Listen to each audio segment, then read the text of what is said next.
We make wealth from toil. Come pretend for history's page that we're advancing Australia fair. Let's pretend that we're all advancing Australia fair.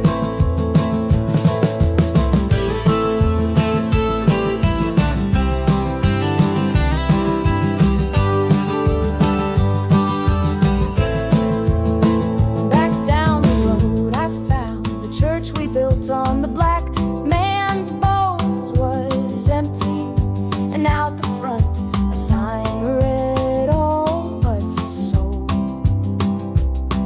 A sign read all but sold.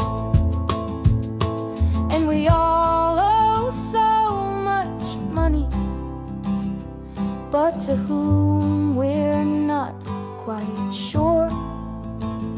So head down, we just keep running along our fading golden shores. So head down, we just keep running along our fading golden shores. Come give us your natural gifts. We make wealth from toil. Come pretend for history's page that we're advancing Australia fair. Let's pretend that we're all advancing Australia fair.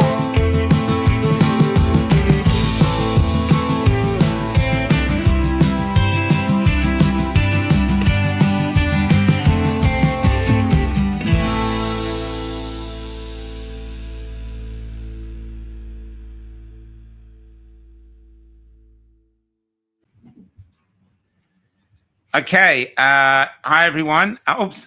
I got my mic. Hi, everyone. I don't have a mic stand, but I have my mic. And I'm here with my subservient. I'm here with my... We were here, Robyn, because we've heard a few things like tomato, baby. Tomato. No, it's not going to wash. We have to think alike. Well, But no, I'm here with the fabulous Robyn, and it's great to be here. How are you? Here, give us a kiss. mwah, it's absolutely fantastic Were to your see fingers you. crossed? No. And to be here for your birthday as well, your 60th birthday. Yeah, it's pretty crappy birthday party. See the reviews? I did. Max Freedom wasn't impressed at all, was he? He was heading out the door when someone called his name. But yeah, so I must say I repent, Michael, for not having the same opinion as you do all the time. So I'm now here with Michael in person to get the information that I need so that I can say what I'm supposed to say. That's why I came. And make sure that he tells me how to articulate myself and when to articulate myself. We're taking the piss because people have actually been saying this to Robyn, which to me is so fucking ridiculous. I mean, we are the freedom movement, not the slave with new master movement. You know, we are the freedom movement, and we are defending everyone's freedoms. And the fact that we think differently is, I think, a gift. Mm-hmm. You know. Well, that's right. You know, it's it just surprised me so much to think that people who say they defend free speech would expect people to think and say the same thing. So part of the problem with the movement mm-hmm. is that, you know, certain groups think you don't think alike, so they're out of the group. This is what we escaped from. Yeah, so, right. That's right. You know, so we escaped. Now, before we go on, just to let you know, before Robyn and I go off for our MMA bout, where we're just going to play into each other, we're going to Topolini's this Sunday, the 15th, at 2:30 p.m. Mm-hmm. And we're just going to have a thing and chat. And just Robyn's going to go first. And because I've done the 3,700 Ks across, I've got to go second. And and we're just going to have fun. Myself, personally, I'm just interested in meeting who's out here, who's still who's still plugging away, who's sort of been exhausted but wants to be re-inspired. Where are we now? Because we're a different community. We're still a part of the community, but we are a new community that they don't want to recognize, but we are. Yeah, no, I think I said this the other day. What was it? I don't know if I said it on my show or to someone in person. That when the equivalent COVID commander in the UK joined the Reform Party, a couple of months ago, that was a big waving flag signifying, I would suggest, that you unvaccinated lot, you domestic terrorists, here's one for you, just to make sure you realize that we're going to keep segregating you and telling everybody that you're wrong, you're never going to be right, because a lot of people still have hopes for reform in UK. I have no idea. That's right. We travels around the world. We probably have no idea. But just to show you the amount of ostracization, which I can't say, that we have to deal with in a everyday work. This is just every day for us now. To let people know we're out of the party, out of the group. This came through from Scotland. Lesbian, gay, bisexual, transgender, pedosexual. They missed H, so we couldn't even get in as heterosexuals. We're just not accepted anywhere. The pedos are ahead of us. God. That's disturbing. Oh dear. What isn't disturbing nowadays? Well, you were just telling me something about necrophilia. There's a Green senator. G'day, Matt. There's a Green senator. I'm not sure Michael's mic is working. Okay. Hello. We've got this bloody brand new thing. What's it about? Hi, Matt. How you doing? Please go along to Bandcamp, everybody. And hello. How's that, Matt?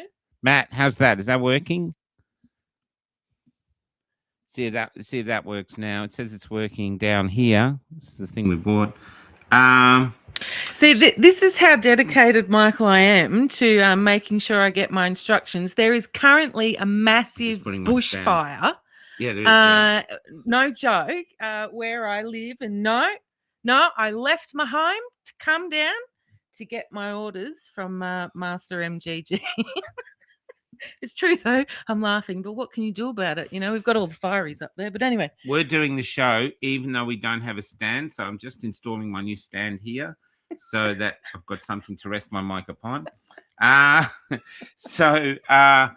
let's just jump in. First off, one of the things we disagreed with, and a lot of people have disagreed with me, and I don't give a shit because of my thoughts, is Carl. Now, I'll state my case again. Carl is basically coming in and trying to take over podcasting. That's what he's doing. But he's got a huge reach of people we can't reach.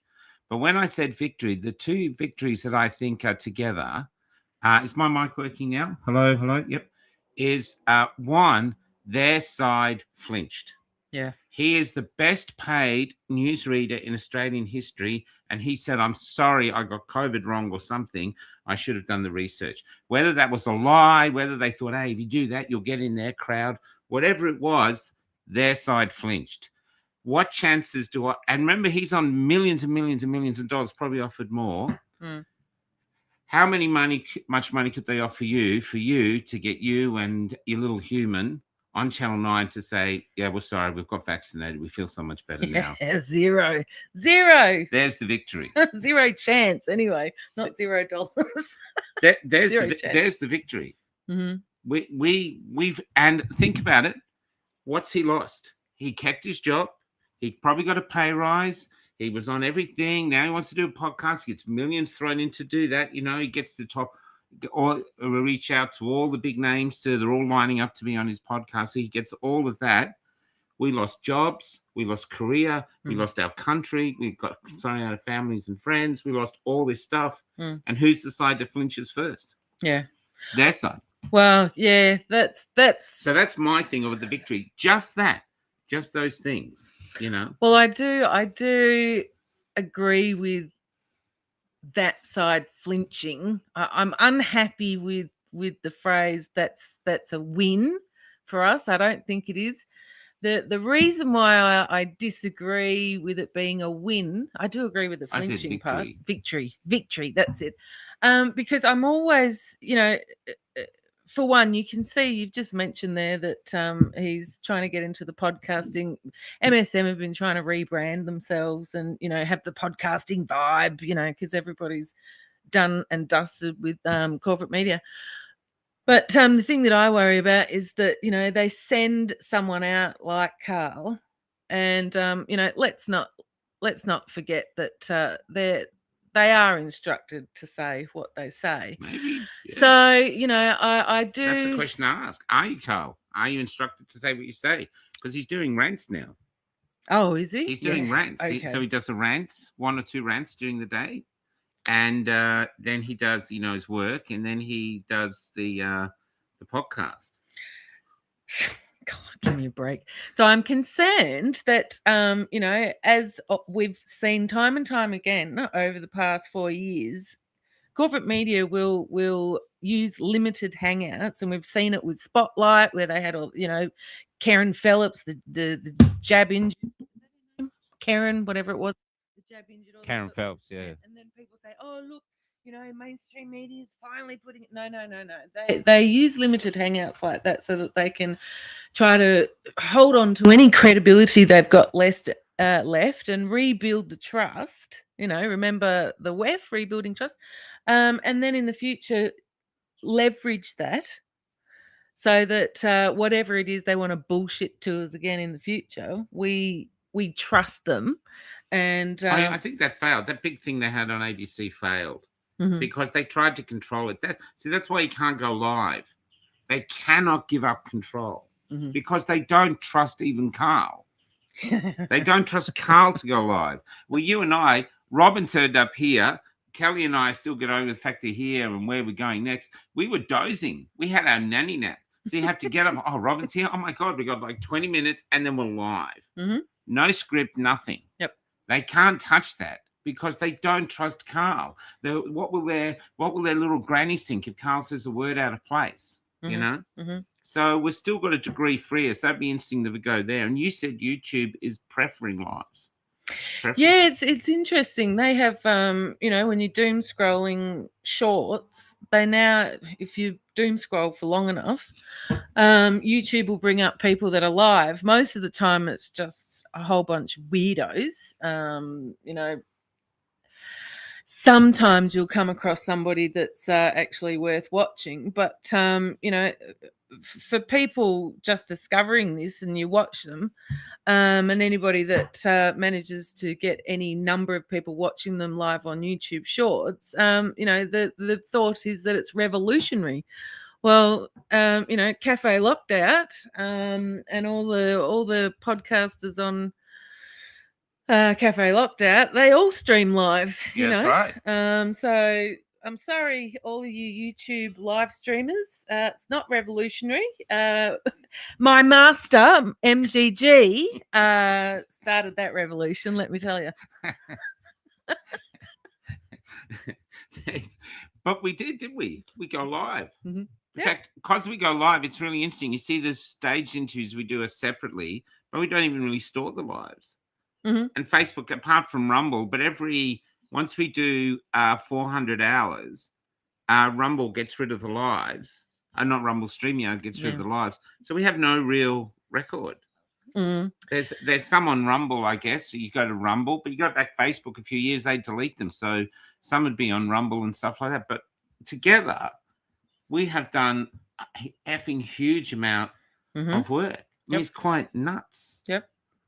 Well, I download my episodes off StreamYard. Well, I guess I do because I upload them to StreamYard, but not all of them. You know what I mean? Just for perpetuity. And then, of course, if your external hard drive shits itself, you're in trouble anyway. But anyway. Yep, we've got those on a few, and you put them in, then you hear them going, thinking, oh, my God.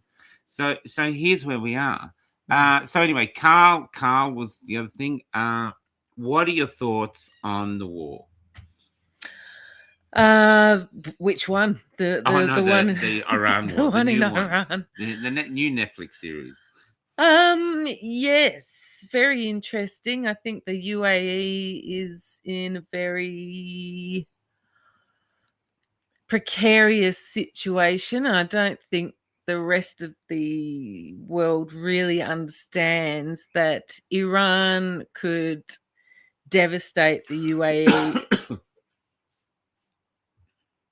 in a second, and that would, for one, destroy the US economy, and then you'd see big things happening around the world. So I don't think people understand the kind of precarious situation the UAE is in at the moment. But They understand what precarious situation we're in, because apparently Scott Morrison, in the one good thing he did his whole career, bought us 120 million barrels of crude oil, although they were kept in America, and now we've Labor sold them. is that right? Yeah, and Labor sold it, and they said, oh, they made a little bit of a profit. Good on you. Now, so I was thinking this today, right? Let's go back. I arrived in Australia in 1970. I was 5. We came to Adelaide. My dad got one job in a factory, worked I think 5, probably 6 days a week, and the 6 days, Saturday probably half a day or something. But anyway, worked 6 days a week. He could afford a mortgage. Holidays, we'd go on 2-3 weeks holidays. We'd drive across to Perth. Holidays, everything was great. We didn't feel poor. We had this great time. Mm-hmm. And Mum could stay home and look after the kids. She worked if she wanted to, but there wasn't really childcare things, I think. So you'd have someone look after them. So that's how we were. And when you went out into the streets, every single car you saw almost was Australian made. The washing machine that Mum would do our clothes in, Australian made. The toaster we'd make toast with, Australian made. The fridge, Australian made. The TV we watched, made in Australia. Basically, we made everything, and we wouldn't have had a problem with the fuel shortage in Iran because we're sitting on so much fuel. So we were thoroughly independent. And now here we are, thanks to globalization, which was going to make us all wealthier. And here we are, our kids can't afford a house. People working in Sydney full time can't afford a rental. People in country towns, there's no rentals anywhere. And we've got homeless people everywhere in all these country towns. Our people, the children basically of the ones that, like my dad's, the generation after my dad, my generation, really homeless, all here with the government still saying us, we're best at the economy. You know, this is where we're at. And I think this lack of fuel, if this continues, this literally could be the end of the globalization experiment. Because how dumb are we as 28 million people sitting on all this mineral wealth, including oil and gas, and we can't drive our cars? And the only thing our politician says, well, you should have bought an electric car, shouldn't you? Yeah, that's right. Who was that? Tim Ayres. He's the senator that said that it's a shame if you drape yourself with the Australian flag. So he said it's a great opportunity. I don't know if he actually used the word opportunity, but for having an electric car, he said that, you know, all the people that have an electric vehicle don't have to worry. So, you know, they have to get a plug in there for, you know, the Great Reset, I guess, and all of the things that make that up. But yeah, I don't know. Oh, it's looking pretty blurry here. I'm just going to see. We're staying at a great house, but there's trees everywhere. So we might just take a break to see if there's anything on Big Boy. Yeah, with us, if we vanish, we'll be back as we move to the next one. Waiting. We'll just keep going, see if it's on there. Now, the other big thing here, I haven't talked to them, but you have the fishing. Oh. Now, they banned the fishing from, I think, Augusta to Kalbarri. What are your thoughts, and what have you heard on the street from the fishermen? Well, I attended the ABC studios a couple of weeks ago because we fisheries minister there on a panel with the ABC with a couple of other people, and in the audience there was a lot of fishermen and a lot of business owners. And one of the interesting things, I think it was Shane from Fish for All, the organisation, if my memory serves me correct, he pointed out and asked the Minister for Fisheries why she's using the term extinction when it's not accurate, and she had to admit that there's two different terms that they can use that refer to extinction. One is, a global extinction. So, Tasmanian tigers are extinct, right? We get it. So that's localized extinction. Well, Is that what she meant? Well, when there's none left. Yeah. Like across the globe. Yep. But there's another term, and I can't remember what it is, but it means that, it's not globally. And she actually admitted that her using the term extinction is not accurate, but the reason they're using it is because the general public understands that. And I thought, well, that's one way. I mean, that's disinformation. She's knowingly using an incorrect term to stress her point to the public, or frighten them more than they have to be, or frighten them because the data also isn't there, and the fishermen will tell you over and over again that they're not seeing the reduction in stock levels that is being purported by the Minister for Fisheries. So, of course, the fishers are not happy. Also, the business owners are not happy, whether that's, tackle shops or fish and chip shops. There was a gentleman from a fish and chip shop in Albany, and he's having to get his fish from New Zealand. Which probably comes from China, because New Zealand repackages everything. So, and he said it's twice the price. So the other interesting thing that I left that panel was that the University of Western Australia, they had Professor, I can't remember her name, she was on the panel, and she was suggesting that these types of bans, so it's a 20-month ban, these types of ban historically do not work, and that the ban should be for 20 years, or they should turn the area into a marine park and ban fishing of demersal fish altogether forever. Wow.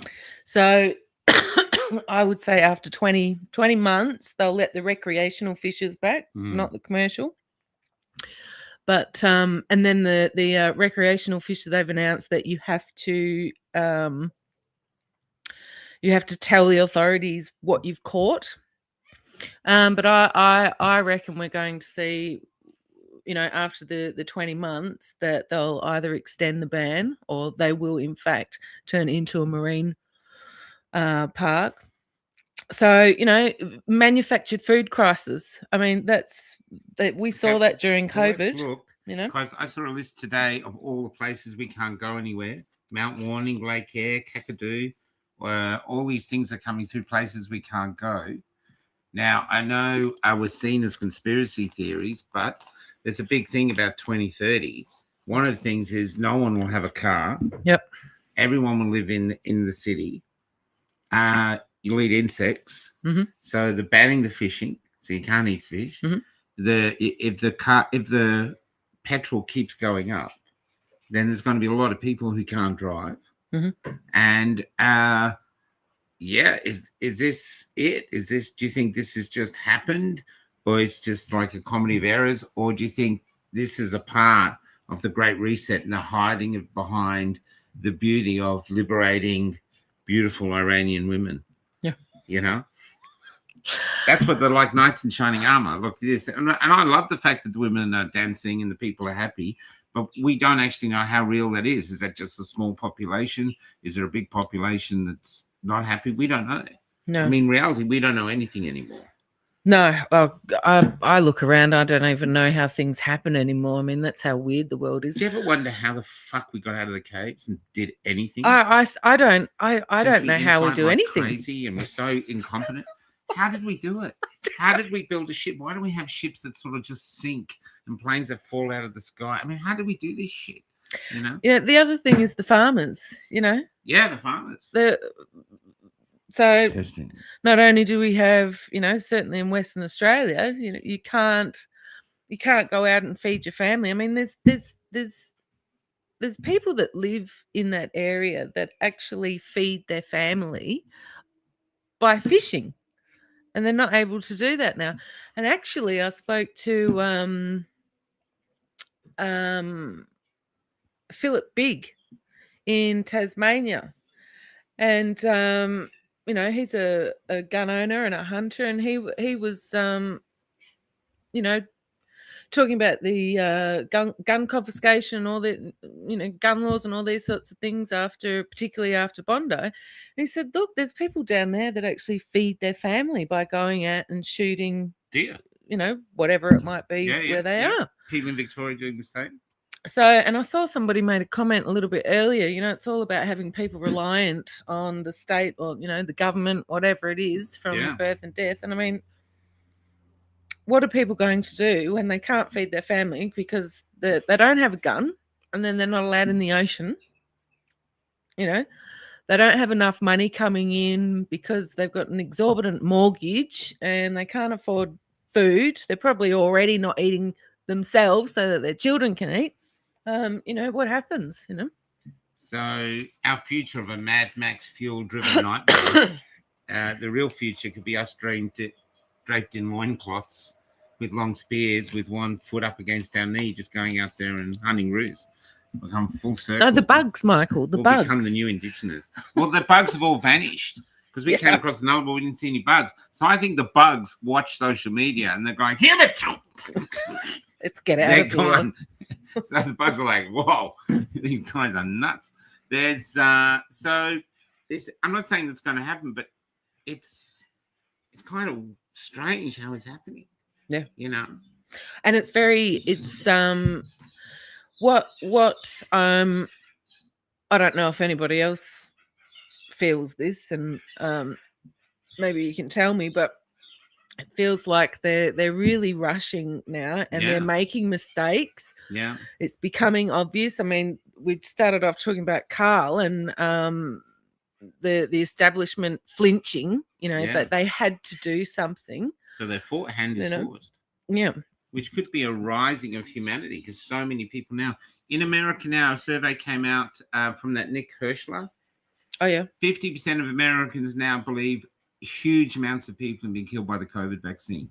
50%. Really? Yeah. That's good. So that is a rising. That is a lot of unhappy people rising up. And in Australia, it'd be interesting they did this study here. Not that they're with us, but how many people actually think the jabs are killing people. See, this is the thing. I don't really spend time with the general public, so it's hard for me to gauge it. But I've heard some interesting conversations in my local swimming pool. So that's been quite interesting listening to people, you know, because you'll get the old ladies that go and walk in the pool, or you get, you know, the 30-year-olds that are hanging out with their little kids in the pool and blah blah. So I've heard people discussing chemtrails, if chemtrails are real, and they'll be pointing and, you know, and trying to explain what it is. And then I heard this older lady was talking about colonization. So they're definitely having these conversations. But yeah, I don't know, because I don't spend time with them. There's the other thing that's coming through is not the there was something else. So they're not taking the vaccine. So I think the evidence that they might think that is that they're not taking vaccines. Yeah, vaccine hesitancy is through the roof. That might be due to a little bit to us, and so basically going from there. So we're in this strange time. So I think maybe they are making mistakes. Yeah. Perfect example. As my daughter said the other day, she said, "I'm watching about the war, but what happened to that new virus that was going to wipe us all out? And Disease now nobody's talking about anymore. The one that was coming, it's gone. Mm-hmm. You know, it's gone. Magic. Poof. one of Trump's missiles must have knocked it midair, trumped it. So they're trying to with this ridiculous restriction, populated the size of. Yeah, that's exactly right, Malcolm. So but we're here now in this really strange time, because when I go to the shopping centre here where we're staying now, everything's just going along like there's nothing. And but my daughter said this to me, it was really interesting, because she lives with the other side, and she said no one's talking about anything. Because she said when COVID was out, everyone was talking about COVID. No one's talking about the war. No one's talking about the petrol. She said no one's talking about anything in her group. And she said they're over it. It's like one crazy thing after another. Oh, okay. Yeah. Yeah. Well, it is a lot. It is a lot. Yeah. That's what I'll be speaking about at Topolini's on Sunday, is the courage to be quiet. Because there is, and that's, I mean, it all sort of involves everything that we've just been talking about, with the flurry of so many different things happening at once, whether it's the fishing or the farming or, the petrol or the war or, all these sorts of things. Just before I forget, the other thing I wanted to add about the fishing is that I've managed to get a hold of a map. So for people that haven't been following my work about the offshore wind turbines here in Western Australia, there's a number of areas where they want to install offshore wind turbine farms. And I've managed to get my hands on a map that overlays the area of the fishing ban and one of the biggest offshore wind turbine farms that they want to install. So I've noted while listening and following this fishing ban, none of the politicians bring it up. I was surprised none of the fishermen brought it up. Yeah. But you have to ask the question. Yeah. They don't want anyone in the ocean. Why don't they want anyone in the ocean? Because, the data about the extinction levels, potential, extinction, that data just doesn't stack up. So why don't they want the fishermen in the ocean? But yeah, so anyway, it's I think it's all happening very quickly. And if 2030 is right, I mean, before you know it, it'll be Christmas again. And then it's March. What happened to February? I don't know. We just skipped right past it, as we do every year.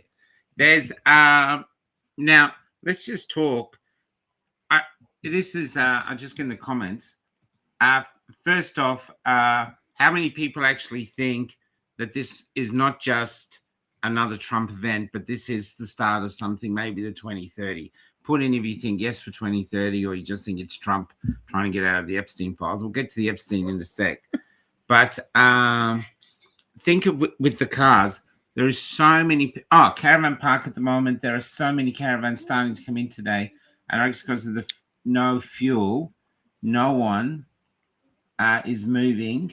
Hey, yep. I know she lives. No one is moving times. And check out, there's not many. That's what I was saying. There's been a huge army of people living on the road. Some are doing it because the grey nomads who are just tourists. A lot of people can't afford to live anywhere else. They're living in their cars. Suddenly, their car can't move because they can't afford the fuel. And so, the fuel is literally the equivalent of a rent anyway. Sometimes they move every day. So you got them, you got food, you got everything. I mean, we literally could be sitting here on the edge of a culture-changing event, even greater than COVID in a way. I mean, you won't just be fighting over toilet paper; you'd be fighting over everything in this. Well, I think when I spoke to Doc Malik about this, that since 2022, it's become more obvious as the years go by that the government is slowly having the Australian people acclimatise to having less, living with less. Mm. You know, because despite what Albanese says about trying to help Australians with the cost of living crisis, because we know that's all Well, bullshit. he really and believes that, doesn't he? and Bowen with electricity increasing, and people Hello. being able to afford less and less and less. We're being acclimatized to surviving with less and lowering our standard of living and accepting a lower standard of living. So that I think at one point in time, people, in 2030, so another couple of years, people look back and think, holy shit, in 2010, what was my family's standard of living and what is my standard of living now, even 2020, for God's sake. Yeah. And I think people will have a shock because it's been so incremental to acclimatise Australians to survive with less, accept less in their life. Well, this is what thinking, are we going through something that's been planned for a long time? COVID was just a part of it. And we often used to say that COVID was part one. Yep. And we're thinking that another pandemic will be part two. But no, we weren't going to fall for it. But look at them now. They're saying, hey, we're not doing anything. It's a war, man, And it's only 5% of the oil apparently comes through that strait. So you're thinking, well, why aren't the other oil producers producing the 5%? I have to be honest. I've not been keeping track of much in the past 2 weeks because of the noise, the noise, and the onslaught, the bombardment, the relentlessness of the bullshit that they're throwing at us. And like the woman in America is soon adopted because he didn't give her a uterus when he did the transitioning. What? There's a trans woman in America who's suing her doctors apparently because they didn't give her a uterus when she transitioned. Is that a joke? No, it's not. Tom last night had a woman on in Congress who she was there because she was after more grants to try and make maps more gay. Stop it. And Trump thought it was a joke. I saw it too. I went to share it and I thought, no, that's AI. It's not AI. It's true. They have a thing. They're querying the maps. But querying means so America's at war. And this senator was going, we're at war and we're having to deal with rubbish like this. So I don't know how they make them more gay. What does that mean? What does that mean? What the F boys last night couldn't figure it out either. That's nuts. Yeah. And apparently she was saying they've already done it with Czechoslovakia or something. It was, I don't know if I have it, but it was just nuts. So, but I do wonder if these things are set to just screw us over. You know what I mean? And just make us feel this is insane. That's crazy. Maybe they're changing the colors of the maps. I don't know. How do you? I don't know if I do have it. I'll just have a look, see, because I've been saving certain things. Oh, that's the other thing. The NDIS boys have. Well, this is my favorite one at the moment. Actually, this one missing. The NDIS independent reporters. Apparently, everyone's after them, threatening them with discrimination, not defaming. What do you call it? Defamation, and looking to get their videos taken down. We've already shared it, and we'll repost it again. But yeah, they're out actively attacking them, and that's huge. So what they did is they went round to NDIS. It's one of the first times I've watched the whole thing, to all these NDIS establishments, and they weren't there. They were there. The front of the businesses were there, but nothing else. Nothing else was there. Just yeah. I saw the part when they hired Airbnb and got the cleaners to come over to clean it. Yeah, that was it. And They didn't take any equipment. no, 25 minutes, used his tissues and charged them $250, said they're there for 2 hours. Yep. And so it's not that these people, but these people are basically here, and this is how they're doing it. They're just rotting and rotting and rotting, which makes me think of the Roman Empire collapsed into its own corruption. And here there's just corruption everywhere. Look at Victoria with its billions of dollars to the CMFEU. We've got the NDIS is there to help disabled people, and people are just ripping it off like crazy. I mean, how do you turn this around when the government seems to be, so deep into it that, you have to wonder about the general public, because, this is one of the age-old questions, Michael. Why don't people cotton on that something's going on? Yeah. Right? I have a theory about this. There's a certain percentage of the population of the human species that don't have that internal talk. Yeah. How you talk to yourself. And I think I was joking with one of the audience members that, the voice inside your head, and it's not about being schizophrenic or anything like that. You actually have an internal chat. It becomes too loud, right? Just be quiet. But there is a part of the population that don't have that internal chatter, and I'm wondering if it's that part of the population that they don't have that conversation with themselves, going, hang on, that's happening there, and that's happening there, and that doesn't seem quite right, and what the F is going on. I think that's my theory. I think these people who don't have that internal chatter and talk amongst themselves maybe are these people that just will never, ever, ever cotton on that something's going on. How else do you explain it? I have an alternative theory. Oh, was I right? Did I get it right? Am I allowed to say that, actually, Michael? Sorry, I should have asked permission first. You should have probably put it past me and the committee. Get George Keswick on the committee. He'd be going, you what? There's so my theory is simpler. I think we look back at the mandates, right, and and especially the mandated jab. What the mandated jab actually said, without ever having to say a word, you are no longer a citizen. You're a serf.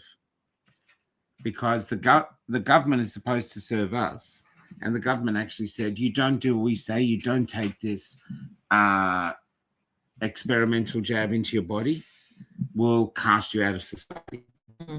And that basically casting out of society is telling you were never part of society. You were privileged to be here. We do not serve you. You are privileged to live in our village, but only stay here if you do what we say. And now they've basically, the ones that took it and stayed, their mindset now, because it went on for a while, their mindset is one of a serf. Then they are powerless to do anything about it, because they no longer have any power in this. Their only freedom they have left is the freedom to endure whatever the masters do. So that's my theory. And that us, the ones who either took one or two and suddenly woke up and said no, like Wayne and Bill Lober and others like that, they're on our side. And this is why we still talk like this. We're still holding on to our freedoms. We freely talk. We freely this. We mean something because we never let them go. No. And we paid the price for it. Yes. They took all these other things away, and we still held on to it. And so I don't think we live in a country of citizens anymore. I think we live in a country of people who have been broken. Yeah. And we're asking them to stand up and do things that broken people can't do. True. Yes. You didn't have to say true. But there's $20 in there for you. I'll give you a pay rise. So what we're saying, for those who just come in, there's been people talking to Robyn that, that's not what Michael thinks and stuff. And this is just, we're joking about it, but it really pissed me off. I'm not interested in having everybody thinks like me. I don't even know how I think. To be honest, It's the beauty of the freedom movement. And Hoodie actually says this. Hoodie said to me once, there's no freedom in the freedom movement, because if he dares to question chemtrails, people cast him out. Right. You know? Yeah. And to me, it's like, well, why can't you have a different opinion? Surely one of the foundational properties of the freedom movement is we can have differences of opinion, and we can debate, we can chat, or we can just, agree to disagree. Well, I think, recently a really big one, which, I haven't got involved in because, my areas of focus are different, but a really big one has been Israel and Palestine. I mean, people in the freedom movement have different opinions about that. Some people are fine that they have different opinions about it. Others are like, no, you have to agree with me about this, and if you don't, you're a blah, blah, blah. And I'm just thinking, for fuck's sake, everybody, get a hold of yourself, Look. It's even outrageous. Hey, it's even outrageous because of what we've been through. Yeah. All of us now have the right to think for ourselves because we paid the price for our freedom. We have done these hard 5 years. Oh, yeah. So we have the right to think for ourselves. And anybody who wants you to think like them or won't hang out with you if you don't think like them, what are you thinking? Seriously, what are you thinking? And let's talk of Palestine. I'll tell you a few weird things about Palestine that changed it for me. One, I don't know if you remember, Leon and I interviewed a security guard, border guard, who just finished as a border guard in Israel when they had the first excursion across. I thought it was one of the most powerful interviews we ever did.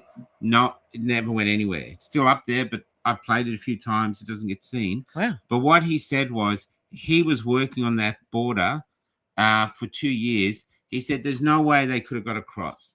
A sparrow lands on a handrail, it's got to have Apache helicopter up its ass. And if they did get across, there is no way it would take 6 hours for them to reach you. Mm-hmm. They're closer to them than you are to your home at the moment. Yeah, right. That's the distance. Yep. So the huge army's this. And then another young person pointed out to me, and she said, if Israel has the most sophisticated army of all time, and they've had this great attack, so they're full of hate, and now this genocide has been going on for literally 2 years. Why aren't they all dead? Because when the Palestinians handed over the hostages recently, or a few months back, they all looked well fed. They all had mobile phones that they were filming everything, big, fat, new mobile phones. Why aren't they dead? Why haven't they been wiped out? I'm not saying it's this. It just, it looks like a very strange genocide. So we have questions, which is all we have anymore, because it's like they're trying to get us to believe shit. Even the Iran war now, when I watch the news or watch online or Twitter, what I'm seeing is two competing stories. The story to support the Ayatollah and the story to support the young females who want to be free. And the story about the females is winning. You see it everywhere. Everyone's supporting it. The soccer girls going back. Everyone's supporting it. But is it true, or is it just that's their story? One side is one story, one hides the other. Go with your favorite story. And to me, seeing young women dancing in the streets with their hair out and they can choose to wear whatever they want when they want it, to me, that's the story I prefer best. A group of old men telling young women they have to wear this particular thing, and if you don't, we'll rape and kill you. Doesn't want me to buy. I don't want to buy the movie ticket to that movie.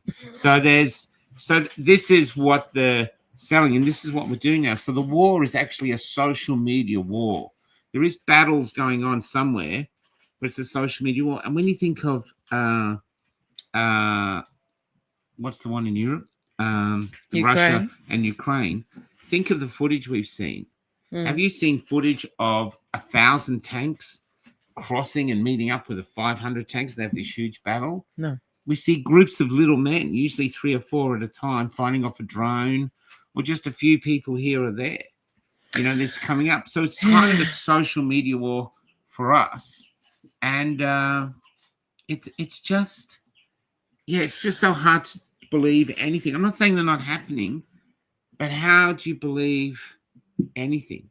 And the one thing that's been outlawed, which we're in trouble for, is asking questions. Well, that's right. Yeah. I mean, war itself has changed, with fifth generational war. You don't need a tank rolling down your street to be at war. It's a It's a missile knocks on your door. war on your mind. Like Uber missile. Yeah. And then we've got the introduction of drones as well, especially when you're talking about warfare. But I was listening to someone speak the other day, and he was talking about the war in Iran, and that America is going to have to decide whether they're going to actually put troops on the ground, because for the longest time, America is great at flexing, basically, Yeah. and great at puffing themselves up in silent wars, if you like. So this sounds like a weird thing to say. It'll be interesting to see if they actually do send troops over. If my feeling is no. Yeah. I don't know. But I don't know. Yeah. I don't know. Another important event, is Jim Carrey real or was that a fake? Well, I think I said to you, he's probably trolling us, and then it turned out it was an actor. Yeah. So. Oh, so it was an actor in the end. Yeah. It's confirmed. It was an actor. Because I heard it confirmed, but then I heard someone else confirm that it wasn't an actor. Oh, stop. Well, I missed that update. I missed that. This is it. So they said it was, and then they said it wasn't. But this is where it is. We don't know where we stand, and people want security, and the best security is a story they believe. That's how it works. 2 + 2 = 4. John Wayne's in charge of the world, and that's here we are. We're now every morning you wake up. I had an idea for a Netflix series or something years ago, or a play, and what it was is you're a producer, you're a film producer, and you get abducted by aliens, and the aliens take you off planet, and you're sitting there in a room with all these different aliens, and they tell you the truth. Mm-hmm. Earth is a reality show for the rest of the universe, and the ratings are down. And this is in 2019, and you're the last chance for humanity. And they want you to come up with something for the new season that'll get everyone excited, or they're going to wipe us all out and bring back the dinosaurs because they sell more merch. and you're sitting there and you go, pandemic? That's not maybe not real. So they're all fighting. Is it real or is it not? And that's it. So we're actually just a reality show for like some red. If they came out as true, it's the only thing that would actually make sense. Yeah, I thought they wouldn't have to. They wouldn't have to say it too many times for me to believe it. I mean, maybe we're avatars. Maybe I'm like a red squid with like 7 heads, and who knows where you're from?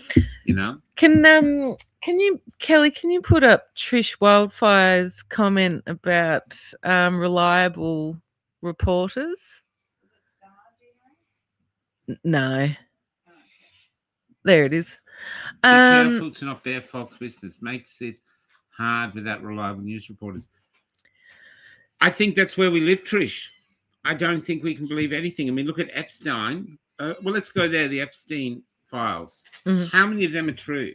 How many of them are just they're showing us videos of children being tortured? You can find them, but you can't see Epstein in any of the videos. You can't see anyone famous in the Epstein videos.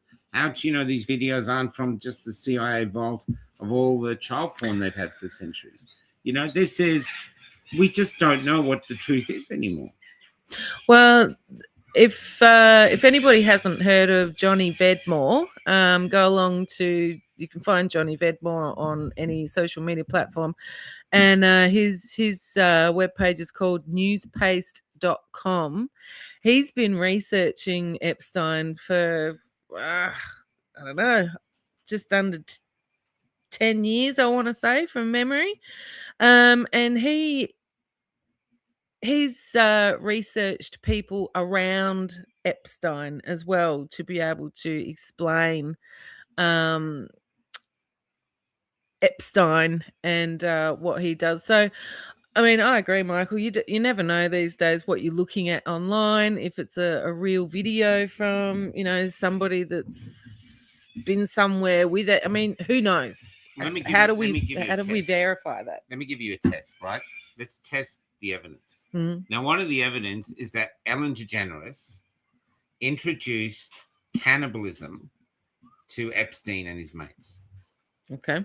Now, you be Ellen DeGeneres, and how do you bring up, why don't we try cannibalism in a conversation without everyone going, what the fuck? Yeah, I don't know. I mean, this sort of gets into the But how do you do that? How do you bring up, hey, look, it's pretty boring this weekend. We could go to the footy. We could go sailing the Caribbean. Or, the Joneses, they had that new kid. We could kidnap it and eat it.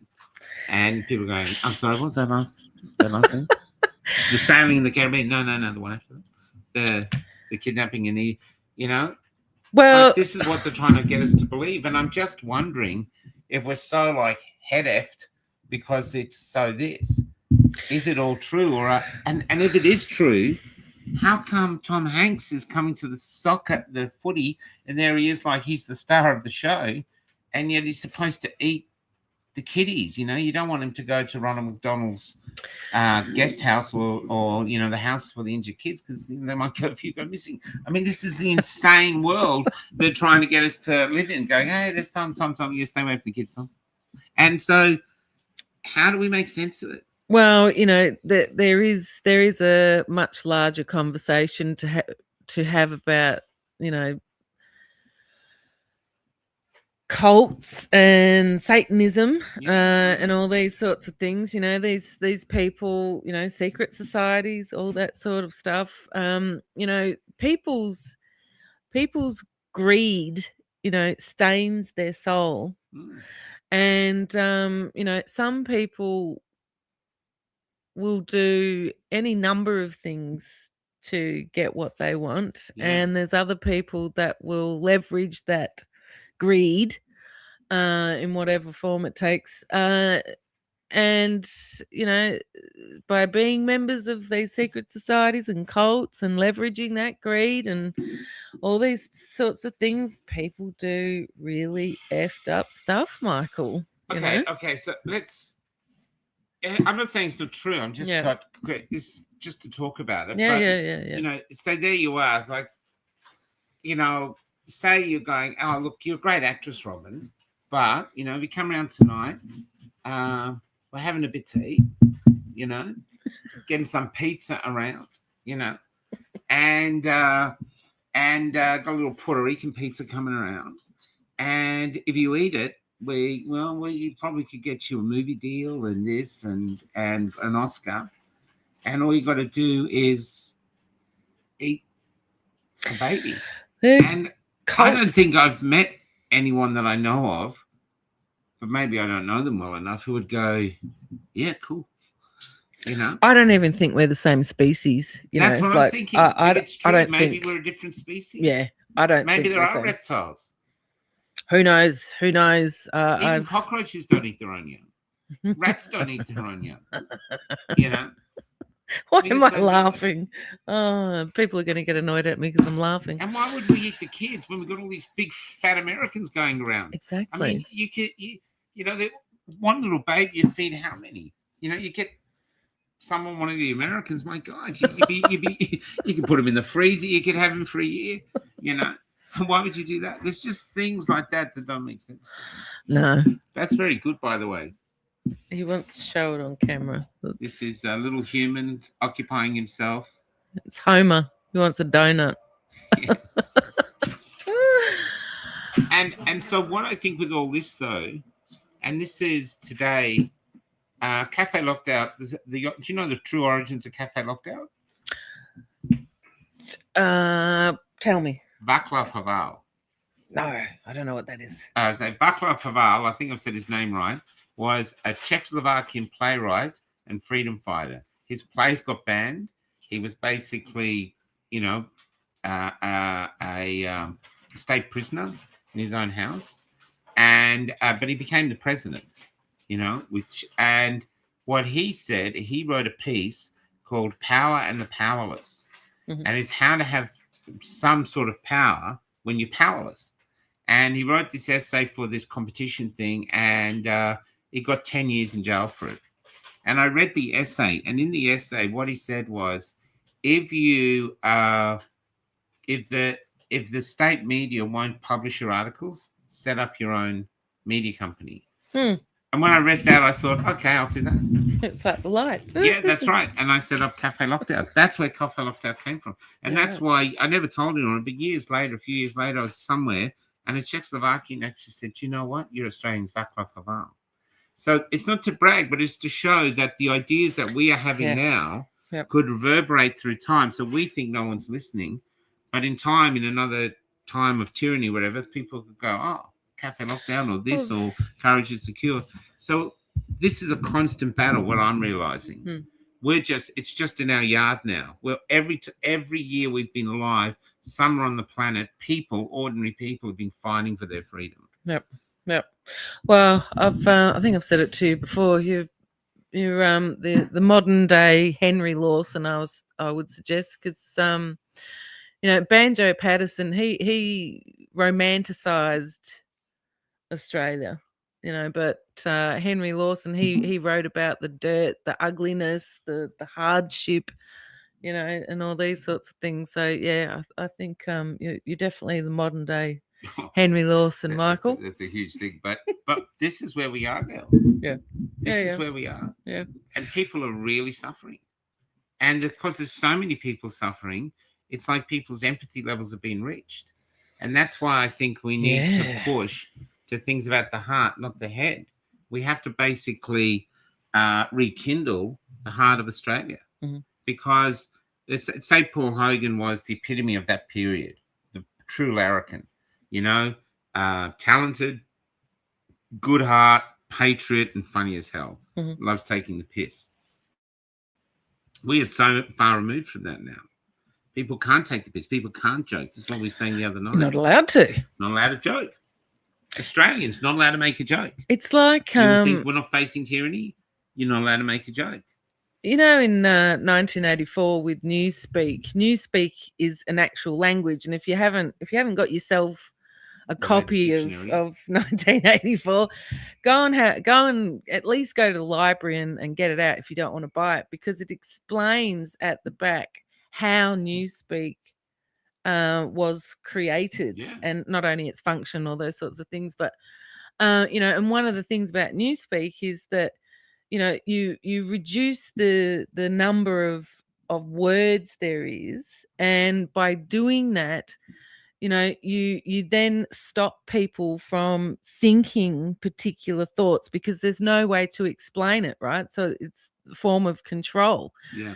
So we're witnessing that in Australia at the moment. People are not allowed to joke about certain things. So because we're unable to use that language now, that part of our brain, which is deeply connected to our Australian spirit, whether people like it or not, that will slowly disappear unless, we have a big change in Australia. I don't know what that looks like, but that will disappear because we're no longer allowed to use that language. So people will stop thinking it, and that part of us will be, it's being cut out as we sit here. And the other thing too, laughter is like our natural antidepressant. It's there to lift our spirits up. Yeah. That's why we laugh at funerals. The person's dead and this, but they bring up a funny story and everyone laughs endearingly. They're trying to get rid of that. So a lot of people are depressed. I just saved something here from Laurie Aston. We've come to a point most are reluctant to talk. That's exactly right, Laurie. You bring up things. We were trying to buy something for the sink the other day, or just today, and I started talking about what's going on with the war and stuff. One guy talks, but the others are like, how do I get out of here? Yeah. You can actually see their hands trembling. Because you're talking about something and this is where we are. It's that's why the party was quite nice. Or the part that I really liked was after we had a bit of fun, everyone sat down, everyone's talking at Mhm. depth, you Mhm. know. Yep. And this is where we're at, Mhm. because we've basically been the she'll be right era. The she'll be right era is dead. Mhm. It's over. Now it's the what do you got to do era. You're just gonna sit back and let it all wash over you and just see where you end up, if you end up anywhere, and or are you going to be a part of challenging what's coming, even if we just put up a little bit of a fight to not make it easy for them. I Because think just sort of linking that to corporate media, rebranding themselves and getting the podcaster vibe happening. Not only are they late to the game, but I think they will fail terribly. that's me at 32. That's pretty good. Yeah, very good. I think they'll fail terribly, with this corporate media podcasting gig because, anyway, and the main reason I think they will crash and burn is because corporate media are unable to build a community through communication. All they know, their whole model is about being a megaphone and shouting at people and telling them what to think. Yeah, right? that's right. They never build a community, and that's one of the things that podcasting does. Is you build a community. Why? Because you engage with people, you talk to people. Some people here in the comments we know personally, because you've traveled around Australia, you've been Yeah, able to go, meet them, Adrian. or I talk to them on the phone, just Yeah. like Adrian. That's one thing that corporate media will never be able to do because that's not part of their job description, to build community. So I think they're going to crash and burn and fail miserably. And I'm going to enjoy watching that burning tyre fire, let me tell you.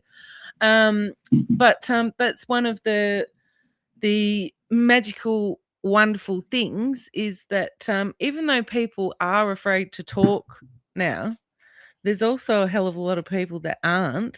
And just like you said at your party the other night, people sitting and talking in depth and at great length about topics which could get you put in jail these days. That's right. That's where I find the hope and the joy and all those sorts of things is the people that are still talking, these communities. Yeah. Well, and to give you evidence of that, which Channel 9 can't catch us, when Cret, Wendy, and I were going around and I was doing all those interviews, and I was on the way to Perth, I think I'd reached Perth, and we were just doing interview after interview after interview. Channel 9 put out that they were going to send a team out on the road to ask questions about people's COVID experience. So they were obviously we were having an effect, and they were going to do their version of it. Yep. And I told Cret and Wendy at the time, I said, that's going to be the shortest show ever because they'll record it, and the only word you'll hear is cut, cut, cut, because there's just so much truth they won't be able to. And they never did it. Yep. And I think they never did it because they knew if they went out there, they'd be betraying the government because the people would be furious and want to speak the truth. So this is another thing. Like at the moment, Carl, I really wouldn't worry about him that much because he's reaching an audience we don't. Yeah. But he's doing the big things and he can't go live. No. They can't be trusted to go live. I mean, go live in a rant, but look, and maybe, just maybe, there's a part of him that's had enough. Maybe the other side realized he's a great asset. People love him.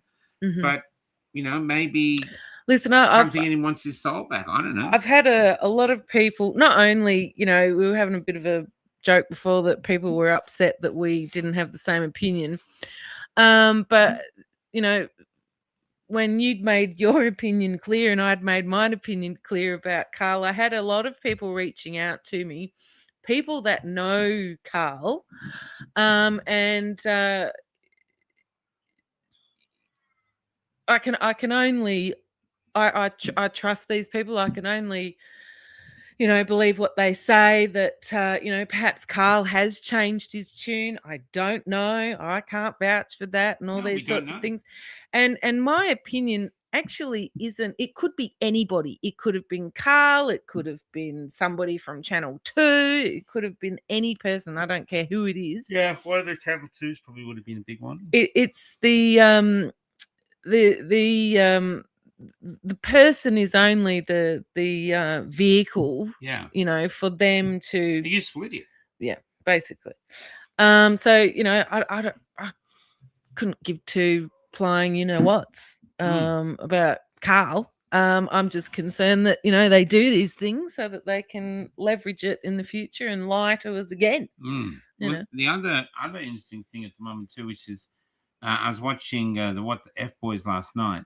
All of us now put our heads in the news every time we go on now because we could get jail. Yep. Because the hate speech laws are so vague, Mhm. and like Damien, Damien is the police are taking him back to try and get him more jail sentence, and the judge has basically said, "Look, I know you didn't mean it. I know you're not a Nazi. I know you were making a point. You had a valid reason to make a point.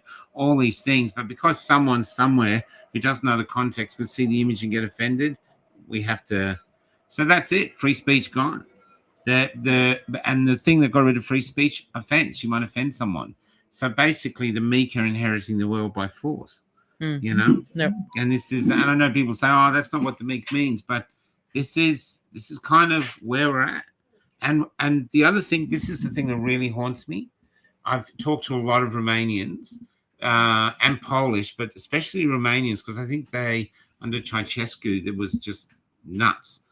And what they said was, their parents were going, endure it. They were compliant, saying, look, hoping that things would get better, and they never got better. And what we're seeing now in Australia since COVID, I don't see us getting better. No. It's like you said, incrementally down and down and down. And they do it one step forward, one step back, or whatever, 2 steps forward, 1 step back.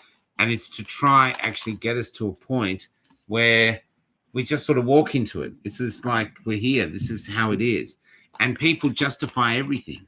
Oh, hate speech laws. Oh, yeah, whatever.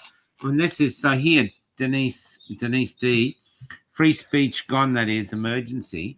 This is why people will have to start going to jail to defend these things. Yeah.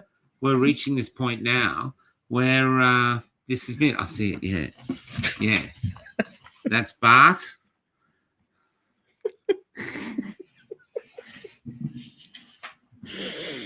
Remember? And so this is where we're at. And the other thing too is we live in a world now of complete hypocrisy. Especially America is the perfect version of it. They feel that they are being oppressed more by Trump than the women in Iran are being oppressed by Khomeini or whatever the new guy is. It's and you're seeing this. I saw these girls being interviewed. What were they doing? They were going, do you think a 12-year-old could get a tattoo? No. Absolutely no. Do you think they should be allowed to use puberty blockers? Yes. And then one was going, and I know you can see the hypocrisy in that, and she couldn't answer. But this is this. And communism, I've heard, is that it's the ability to have two opposing truths or thoughts in your head at the same time and live peacefully with it. Yeah. So something is bad and good at the same time. All depends on what the government says is bad. Because at the moment, George Orwell said freedom is 2 + 2 equals, having the right to say 2 + 2 = 4, and 2 + 2 now means a man can give birth. I can't believe it. I just cannot believe it. And it's so weird because it's like this is the scary thing about being bombarded all the time and yet things being incremental. It's like being grossly overweight, right? You don't notice day by day by day how fat you're getting. And then one morning you wake up and you go, holy hell, how did that happen? Well, it didn't happen overnight, did it? No. So this is the frightening thing about this is we can see some people are ignoring it, just like how your daughter said that, people aren't talking about it. All these, some people are ignoring it. There's other people like us and probably in the audience, that we're hypersensitive to it because we're constantly, for whatever reason, doing our research or, writing about it, whatever, talking about it, whatever it might be. So that we suffer that bombardment, and yet, there's this slow, incremental, Yeah, that's right. turning the temperature up, the old frog in the tepid water, and then you turn the temperature up. It's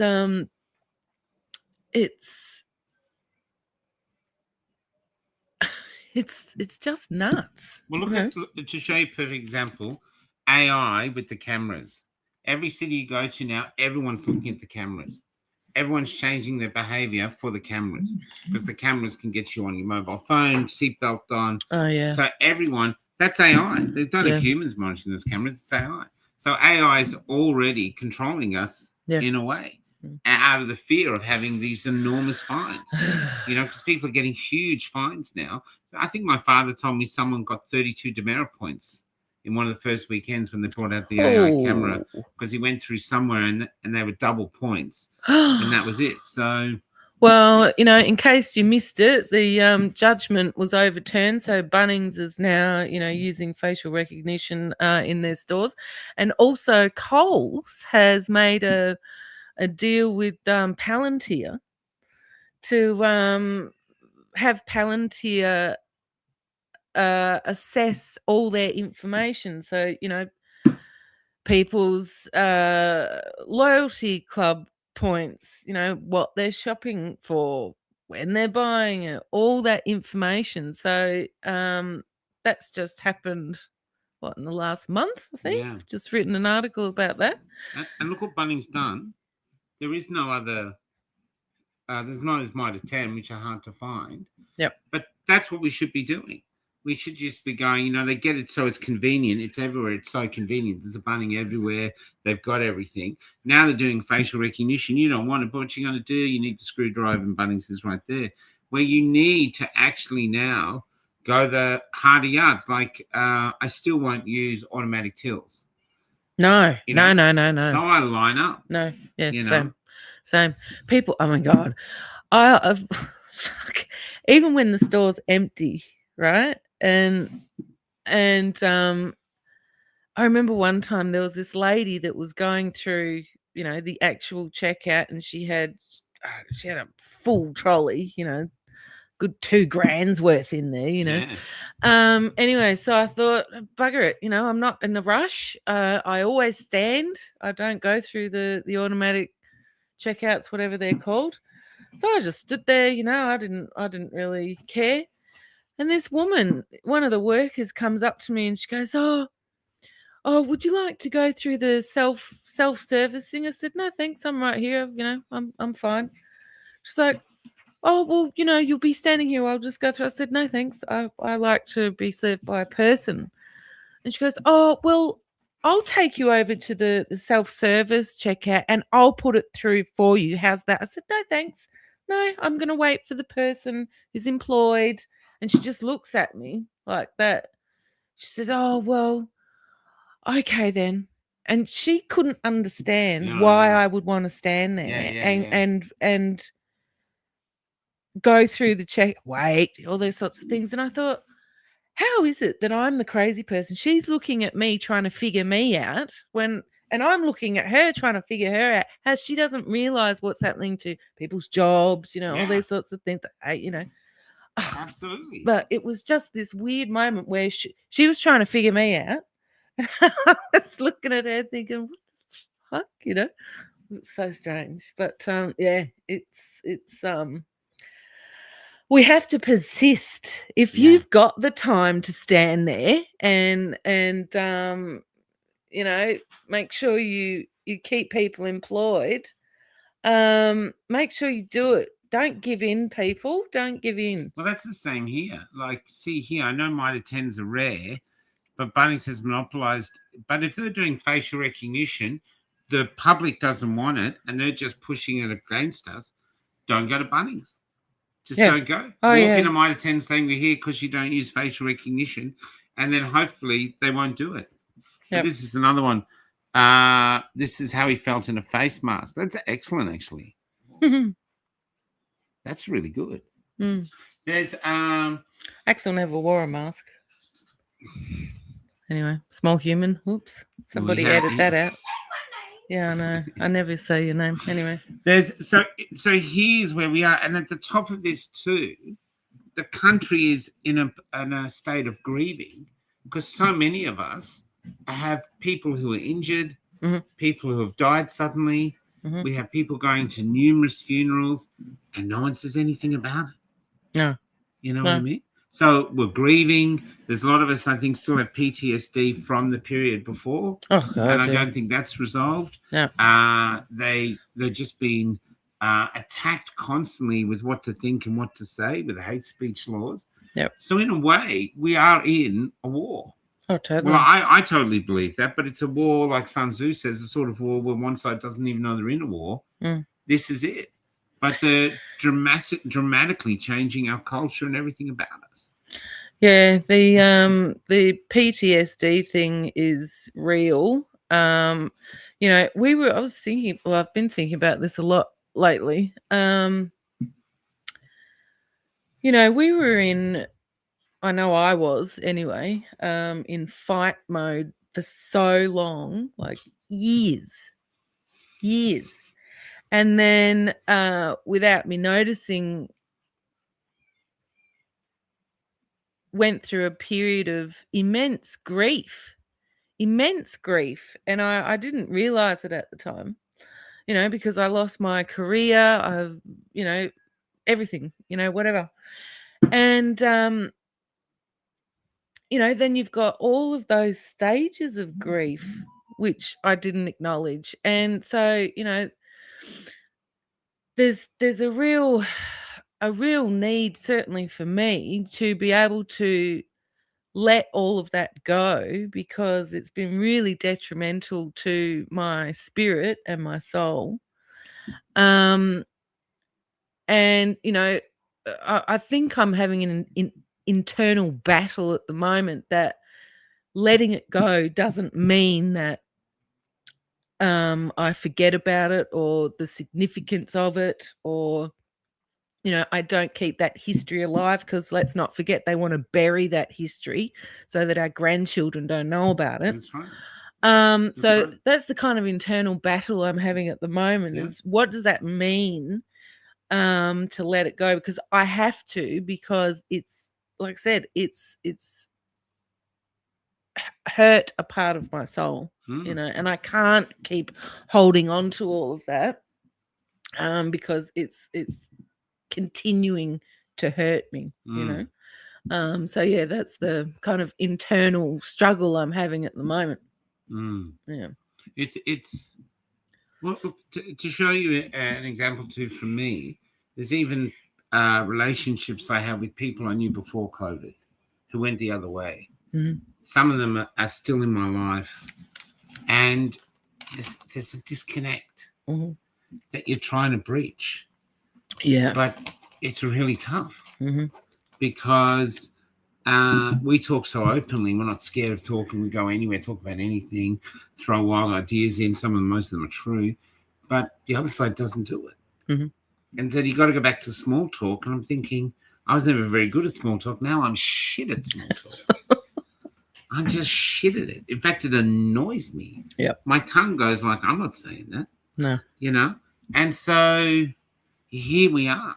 And yet right now, I feel after all the things we've done, now we've got this war and fuel and everything, so that we're stuck in Perth at the moment because I can't, we've got to see what happens with the fuel. Because our plan was to slowly go around again and take in what's happening in Australia. Just that's what we thought we'd do. Yeah. But now we're sort of stuck here and we just, you suddenly feel powerless.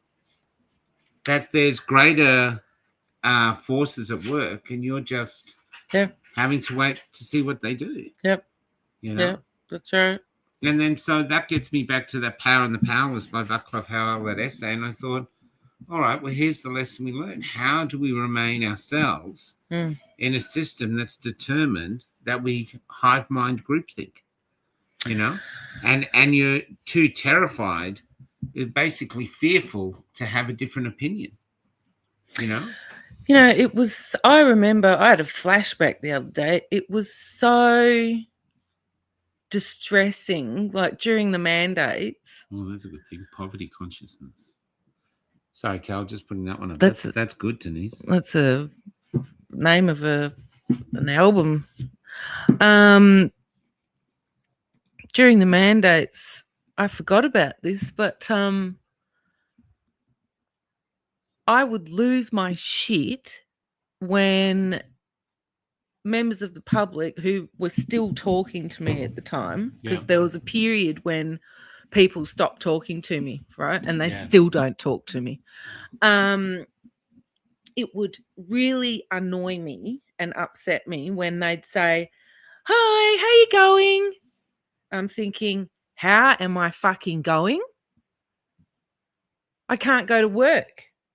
I've lost my job. You know, all these things, you know, we all know what happened. You know, I can't sleep at night, you know, all these types of things. Yeah. And just that one question, I used to think, how insignificant we all are that said no. Yeah. That they don't realize, don't even give it a second thought that it's really fucking shit. And how dare you, quite frankly, say, "Hi, how's it going?" Yeah. With no thought about, you know, part of the community that's fucking, you know, suffering. So that I really that was a flashback I had the other day. And, you know, that's what I mean about PTSD. It's real, man. Yeah, it is. You know? I'm actually looking for something to go just with that. It's probably on Cafe Lockdown. Someone get it done. Wayne says I get some horses to pull Florence. It's actually not a bad idea. Maybe a bullock cart. But I totally agree with you. There was, I don't know if this will come up because it was on let's see. This was the first of the lockdown chats. So this was a while ago. But basically, I was in Melbourne and I went into it's here. It was on Cafe Lockdown. It's one of my first comic runs. I went into Aldi and, you know, everything's dire.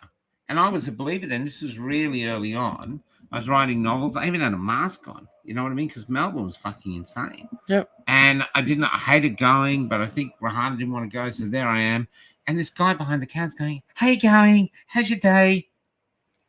And he's just going on and on. And I said in the comedy routine, I felt like leaning across and going, "Why don't you take your catalogue, roll it up, and shove it up your fucking ass?" and it's just like, I thought, surely everyone's thinking this way.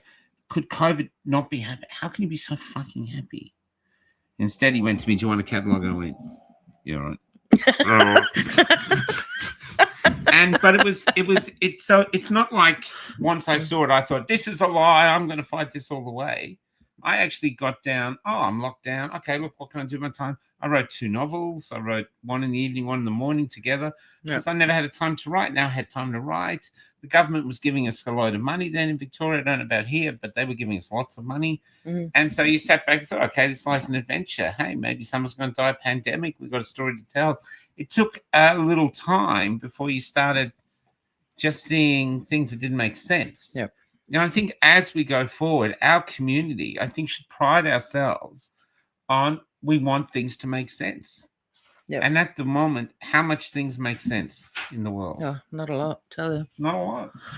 You know what? I had a realization a little while ago that when I was still working for the education department, there's Marge, everybody.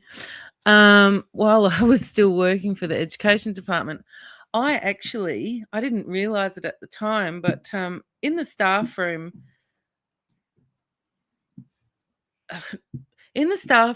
there was a lot of conversation about the vaccinations, right? Because everybody knew that they were going to have it at some point, right, to keep their job.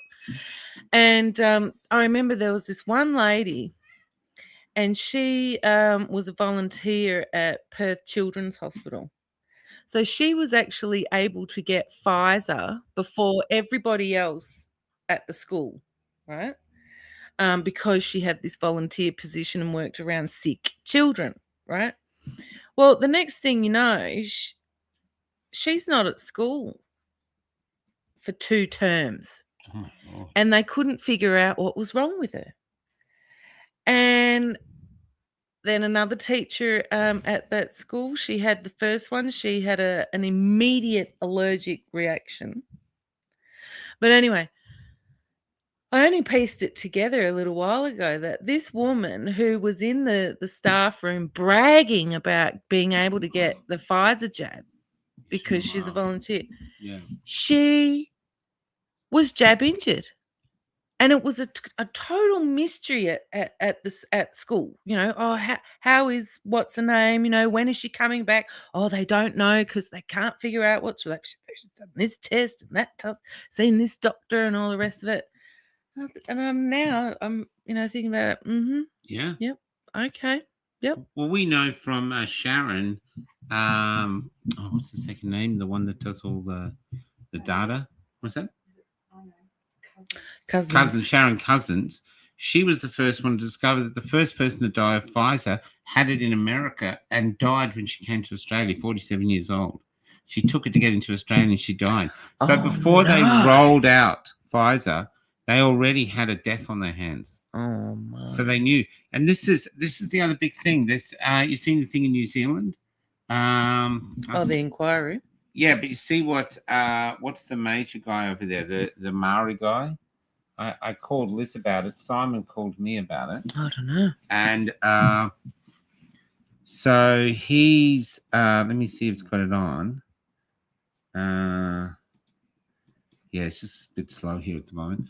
But he's come out after the inquiry and said they want a deeper one at Winston Peters. Oh, okay. Now, what he said here is if the official advice was passed to ministers who ignored that advice and the public did not know the significant risks of taking those vaccines, someone needs to be held accountable. Now, people are going, oh, you can't trust him, he's a politician. But politicians are about very careful language. Mm-hmm. And that language is basically saying that either he's articulating the fact that the population want accountability and they're not going to be able to hide from it, mm-hmm. or he's a grandkid, great-grandfather, great-great-grandfather. Maybe maybe there's something in him that's rising up, something good.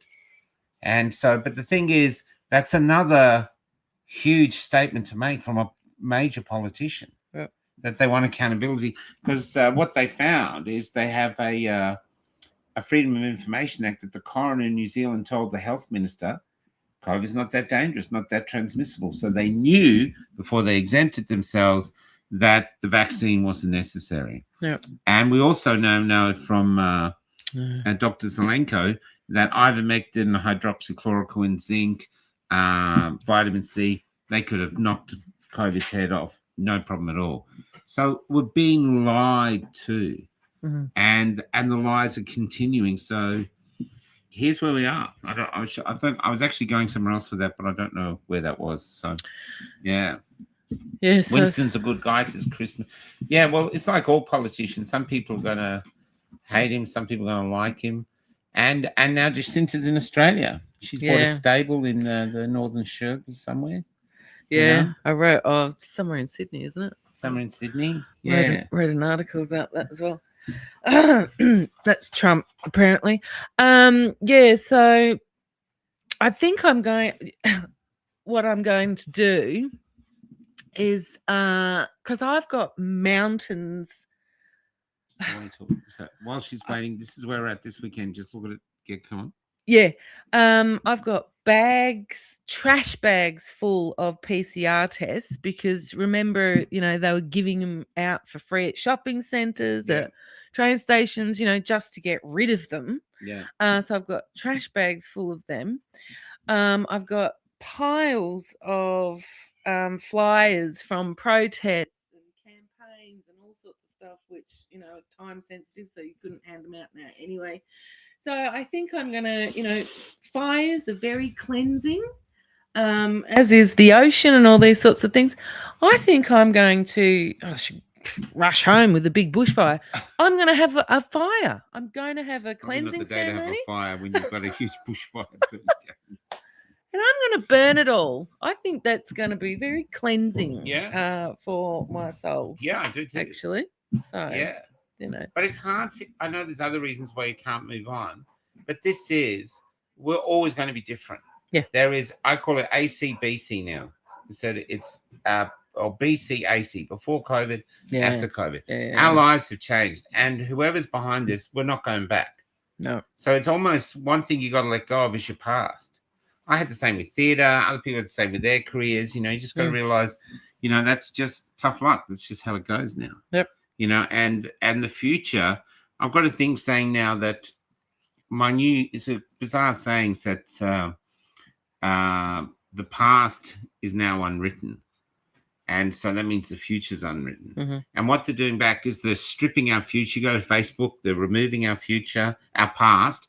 They're trying to put what actually happened. They're trying to control it. They don't want the truth out there. Yep. And because of these last 5 years, we've lost our identity, because who we thought we were, COVID proved we weren't. Mm-hmm.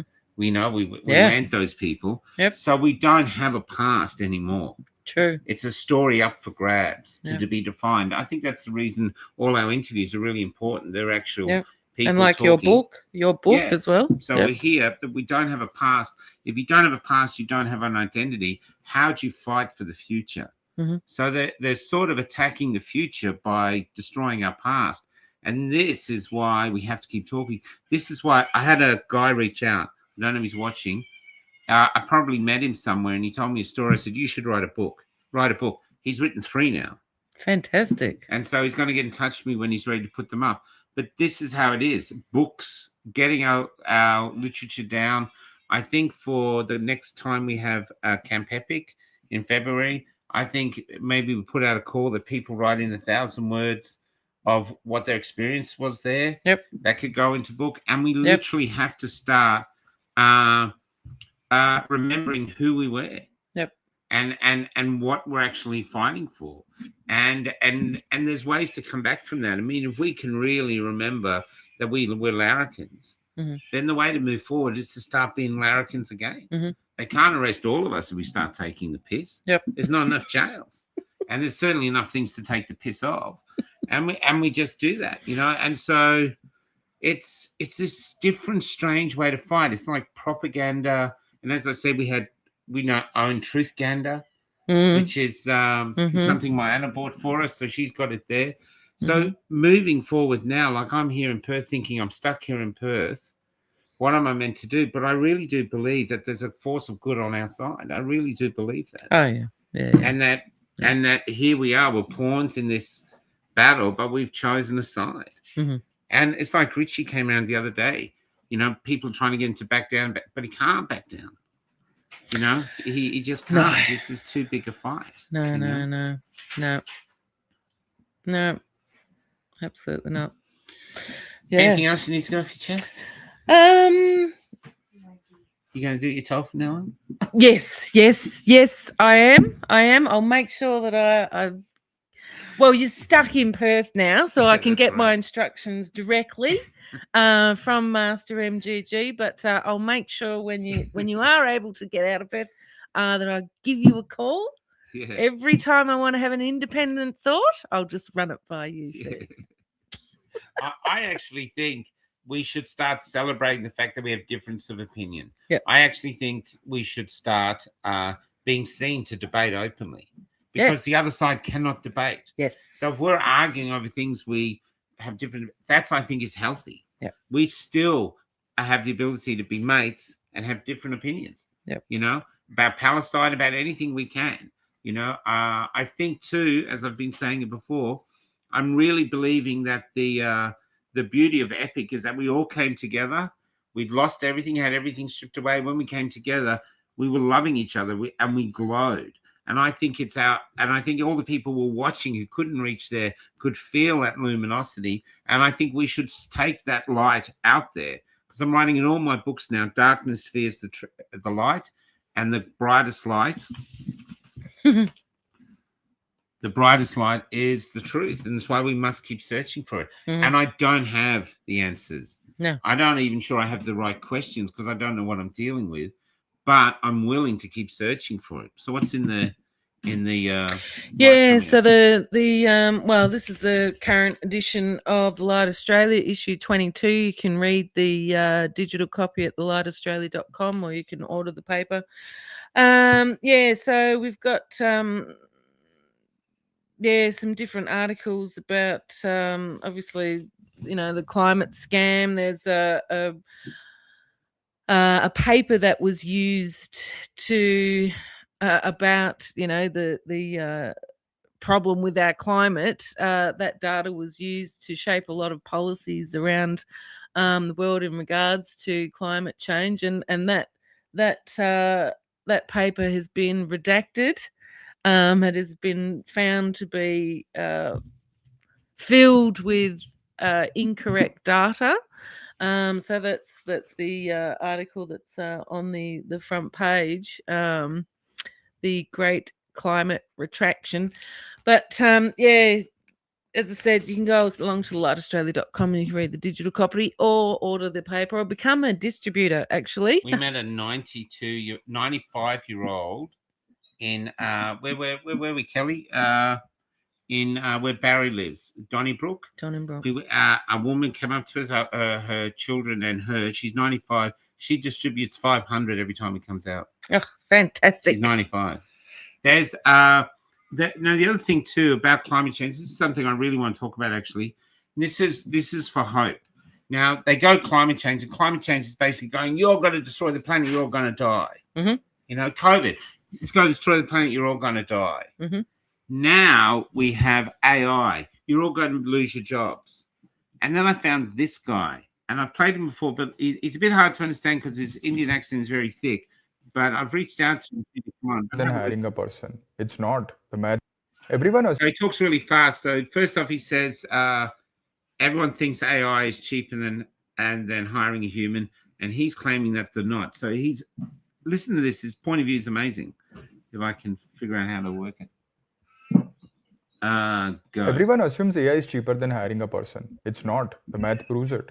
Companies running AI coding agents on Frontier APIs are already hitting $300 a day in token costs per agent. That's a little over 100K annually for a bot that you can't hold accountable. But that's the price people can see. The real story is the price they can't. Right now, tools like Claude Code charge developers $100 to $200 a month. But developers running agentic workflows and building real products burn through multiples of that. They are consuming far more value than they are paying for. The difference isn't efficiency, it's a subsidy. And we've seen this exact playbook before. In 2015, Uber passengers were paying just 41% of the real cost of their rides. Venture capital covered the rest. Then once the habit locked in, average Uber prices rose over 90% by 2021. AI companies are running the same strategy. Anthropic just raised $30 billion at a $380 billion valuation. They expect to spend $12 billion training models and another $7 billion running them this year alone. They don't plan to be cash flow positive until 2028, and that is considering people keep paying. That means every cheap token you're using right now is being funded by venture capital, not by real economics. So AI is not substantially cheaper than human labor. Companies have been paying subsidized prices, and when that subsidy ends, and it will, companies will realize the agents were never cheaper. They were just using someone else's credit card.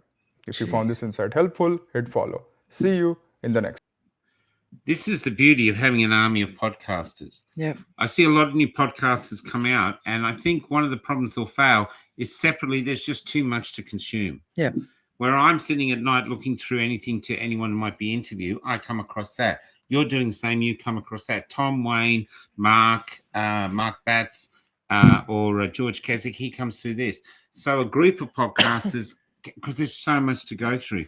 But that's one of the greatest fear. They depressed our generation, our children, by saying climate change is going to kill you.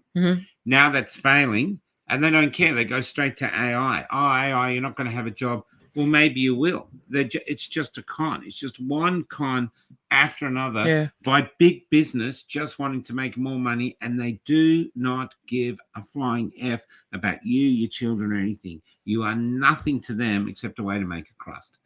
And it's like the wind turbines as well, and the solar farms. turbines, They're all subsidized as well.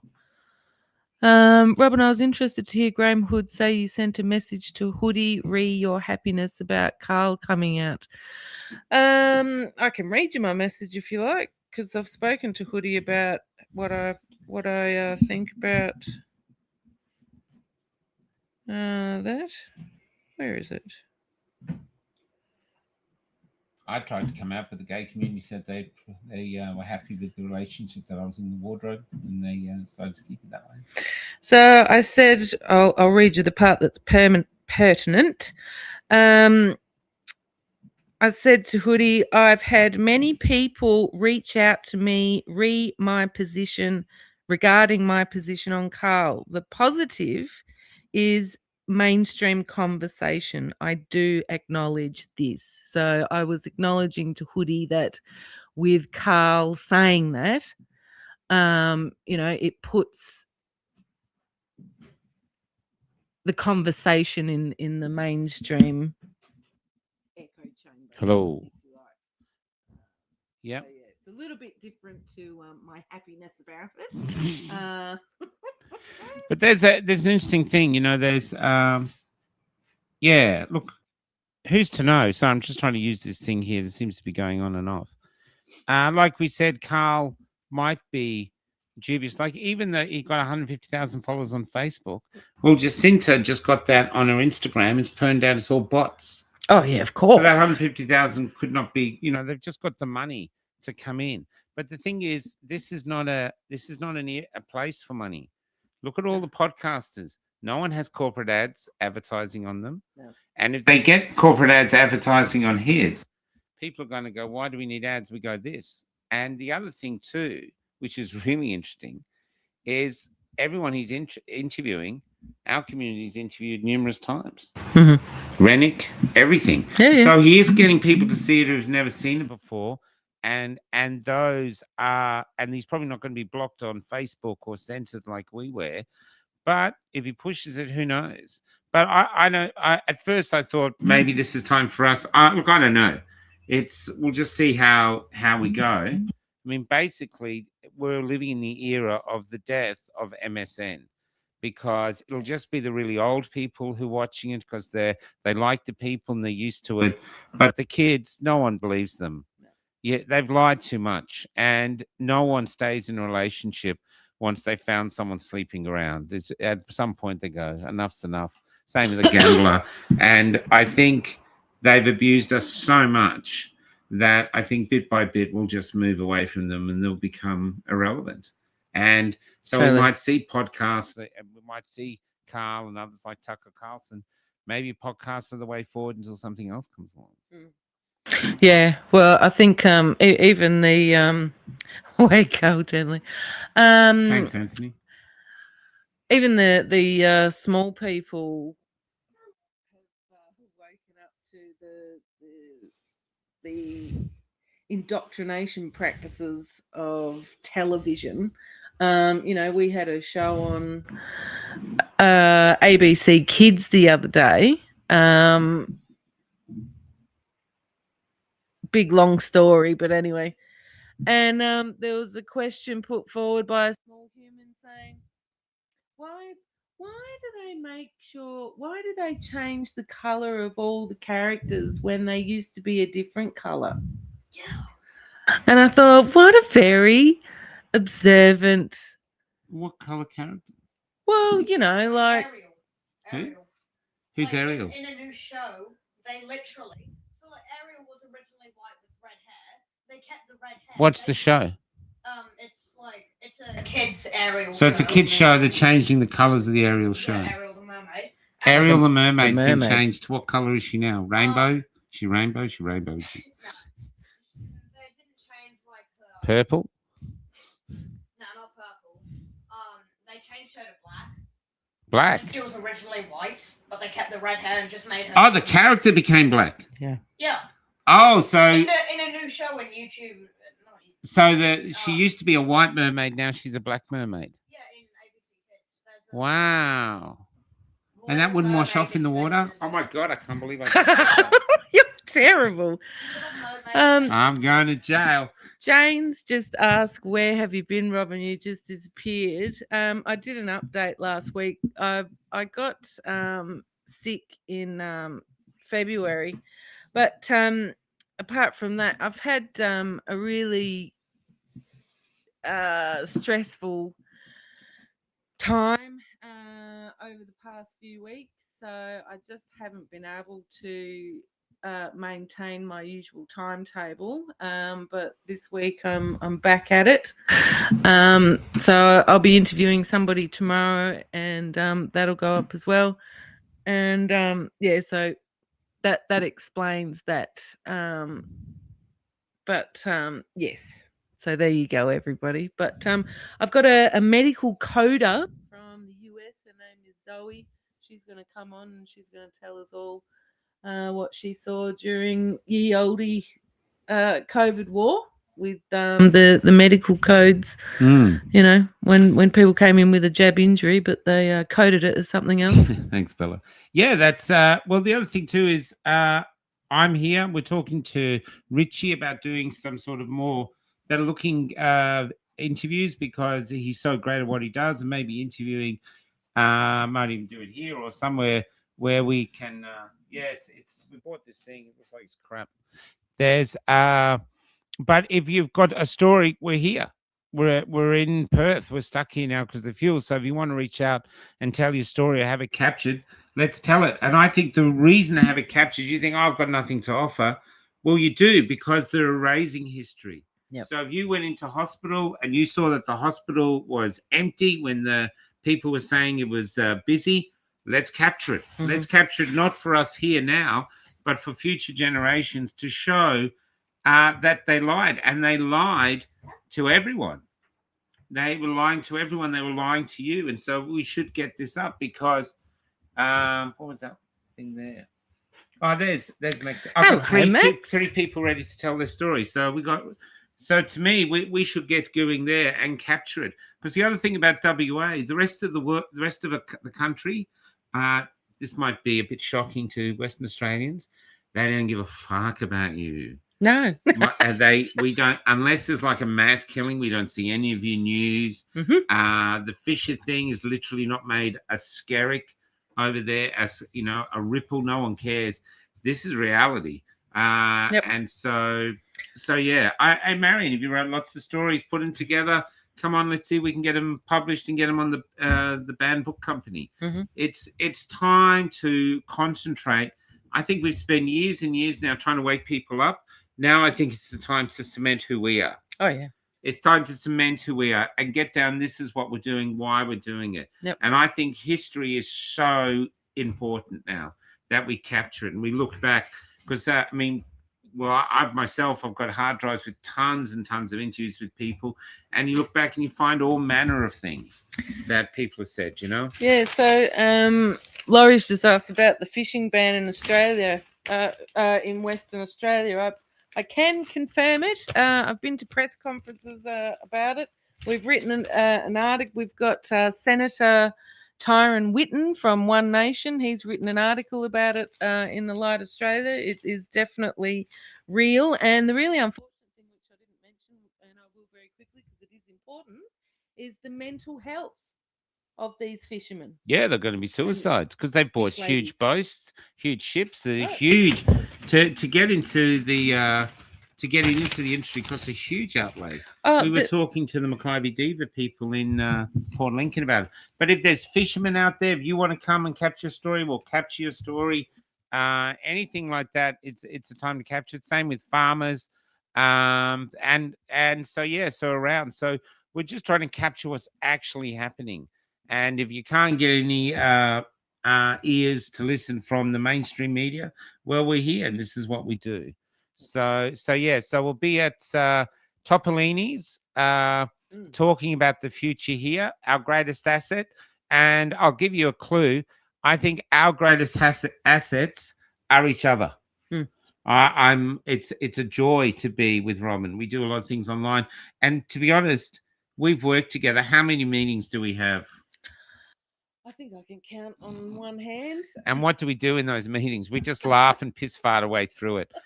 we're actually, I would say that we feel that there's something greater giving us orders and stuff, and we just feel compelled to do stuff. Yep. And so we're basically on the same train, heading in the same direction, and this is what we do. And we do it in our different ways, but that's everyone in Cafe Lockdown when they come and go. But we feel like this is really important work, and we just do. But we don't actually have many other answers, but we're gutsy enough to ask questions. That's right. Hilarious what you're doing. There's and we have the thing to ask questions, and now's the time to ask questions. That's like in that walk of shame. I was outside the big chemist. Mm-hmm. I thought, what do I say? Do I say vaccines are bad? I actually said, why can't we ask questions about vaccines? Yeah. You buy a car, you ask questions. How much miles has it done? How much work has it had done? How many owners has it has? You know, and you're only going to have that car for maybe 5, 6, 7 years, you know. But well, we talked about this. But a vaccine, you can't, they're going in your body forever. You can't ask any questions. Yeah. Otherwise, you're a heretic. Well, you know, we had a few drinks the other night, and we were talking about this. You know, when you go to buy a secondhand car, you get the whatever website that is to do a check on it to see if there's any finance on it, if it's been in an accident, you know, if it's stolen, you know, or whatever, blah blah blah. We do that when we buy a second-hand car, and people think you're nuts if you don't do that before you That's purchase right. a second-hand car. What, you didn't get it checked? Yeah. You didn't ask questions? No, but a spicy needle Yeah. with no data behind it. Yeah. Take the jab. Ask me what's in it. Yeah, what's in it? I don't know. Exactly. What are you asking for? Trust the science. So I'm just going to go through here. We've got a load of starred questions here. Hey, Mike, you were right. So much of my safe stuff is gone. That's right. Get on your Facebooks tonight. Go back 4 or 5 years, even 3 to 4 to 5 years. So much stuff has been removed. So they're memory holding us. This is why we have to start recording our own history. Mm-hmm. Hey, Michael, I can tell you a secondhand that a Mackay-based hospital was barren during the pandemic as I worked with the head nurse's brother. This is the stuff we got to keep. Max has got a few things. Jason Cormick, one of my bosses used to threaten us saying he would replace us all with a bunch of Chinese workers. I think the Chinese workers are probably worth more than you at the moment, Jason. I think we're going down in a few pegs. Well, not just you personally, I think all of us. Yeah. Can we order a back issue of The Light? We missed the last few. You sure can. Just go along to lightaustralia.com, go to order the paper, and then you can see all the issues that are available. There's a couple that aren't available technically in stock. If you have that problem, just send me an email at courageofthecureteam@protonmail.com. Yeah. So Australia for Freedom, I've handled thousands of those letters. And I do, like I tell you, we were in a small Victorian town having breakfast, and a woman came in, didn't see us in the corner. Cafe was empty, and she said to the woman, can I put my paper here? And I said to Kel, I said, I bet that's The Light. And it's a tiny little Victorian town, and it was. And then she turned around and saw us. I said, is that The Light? And she turned around and saw us, and she just lost her shit. She was, oh my God. You know? And so this was, but what it was this is how it's showing. No one's handing out the Sunday Times for free all around Australia or anything else. You know what I mean? People use it for their kitty litter tray, Michael. Isn't Florence a diesel bus? Apparently you convert it to biomass fuel. Gail, I think that's a great idea. Could you come down and do it for me? Because I have no idea how to do that, but I could look into it. I do produce a lot of biomass. Simon O'Rourke, Bassendean is the cultural hub of the universe. Everyone ends up here. I'll leave that where it is. There's Michael, you're both worth your weight in gold. Being so courageous for a lot. It has. And I'm not saying for that, but we've been doing this for fucking ages. Yeah. Long time. Long time. I still remember I came to Perth, and someone said, have you heard of Courage is the Cure? I said, it's a podcaster that's using Courage is the Cure. And I thought, oh, good. Where's that bitch? That's my fucking saying. but instead we hit it off right from the beginning, and we have this enormous respect for each other. I think we've had one fight the whole fucking time was insignificant. We just sew this together. We huge respect for each other, and I wouldn't want to work with Robyn if she thought everything like me, be no point. No, We are about freedom of Yep. this. that's right. Yeah. Yep. So everyone who thinks that, just stop it. Yeah. Well, it's up to you if you want to stop it. The master said so. But Stop it. But we're not. Yeah, we can't see. But we don't give a shit. You know, honestly, I've had so many people going, "Can you get rid of Robyn? Can you get rid of Richard? Especially Richard." Everyone's saying, "Oh, you got to get rid of Richard." I love Richard. Richard's amazing. Richard's amazing. He thinks differently from the rest of us. He's Yes. amazing. He's good to have for everything. Fuck Bunnings. Just go to another hardware store. Zelda, you are a poet. You sum it up so well. Minor Tennis family owned. Show stopped on Facebook. No comments. Rumble. Any place. Hey, Christian, I've got to send you some plays, man. I'll do that tonight. If I don't have too many Brussels sprouts. And let's see, going through. And I also think, too, this is a suggestion. There's been a lot of infighting. Fuck it all off. It's time to be kinder to each other. Yep. We all we have is each other. And so we need to find the respect for that. I see Wade's getting better, and I wish him the best with that. It's a huge thing to I think it's harder to come back from a heart attack, to be honest, having a stroke. So, you know, and we've got Guru who's had cancer. Yeah. You know, there's all these things.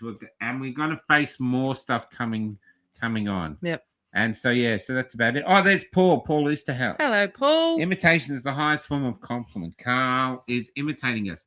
That's exactly right. They've seen a better business model they're trying to capitalize. Okay, that's it from us. It's been really fun. Yes, I've absolutely. enjoyed it. If your place doesn't burn down, I'll come up and do one at your place.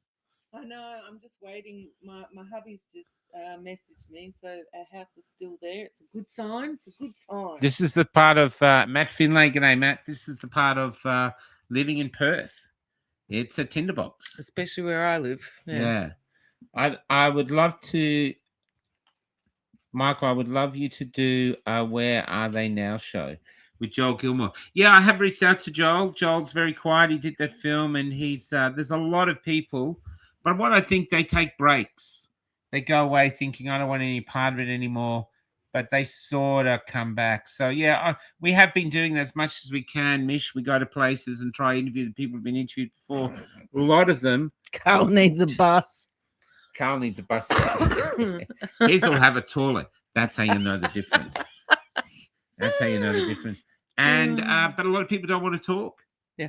They sort of want to move away, or they're frightened. And unfortunately, the fear that I'm seeing now gets us back to the title of Robyn's podcast is, I'll say the first bit, this is where we're at. Fear is the virus. Courage is the cure.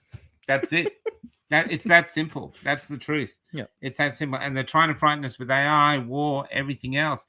And you can feel the fear get in you, but we have to manage it. Yeah. And my own personal thing with it is, and I am a frail, not frail. I am not a perfect human being at all. I'm just a human being.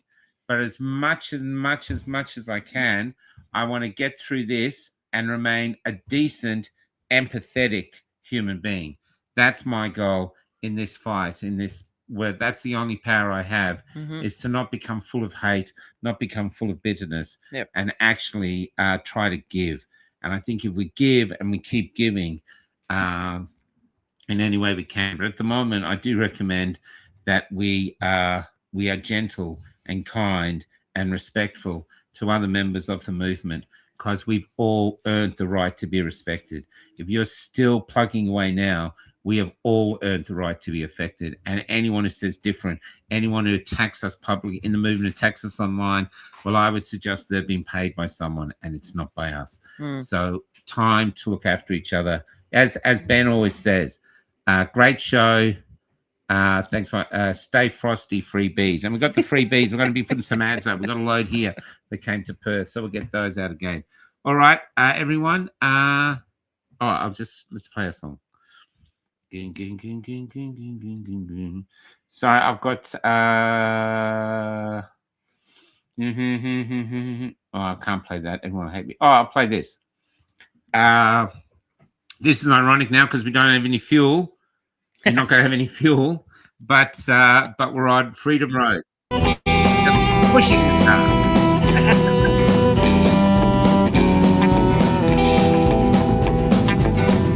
There's a sign on the highway. There's a fork in the road. A lifetime of lessons learned don't mean nothing, it shows. Armchair doctor, experts making all the rules, selling us their theories while they take us all for fools. And there's nowhere left to hide on that freedom road. Don't tell me what to think, don't tell me how to live on that freedom road. Get your hand out of my pocket, I got no more to give, I got no more to give. There's a cop in the distance behind a big box tree. There's a crime being committed somewhere, but the radar gun's on me. A quiet quarter afternoon, I'm doing 105. Like a fat kid on a seesaw, all tilted to one side. And there's nowhere left to hide, and no one's putting up a fight on that freedom road. Don't tell me what to think, don't tell me how to live on that freedom road. Get your hand out of my pocket, I got no more to give, I got no more to give.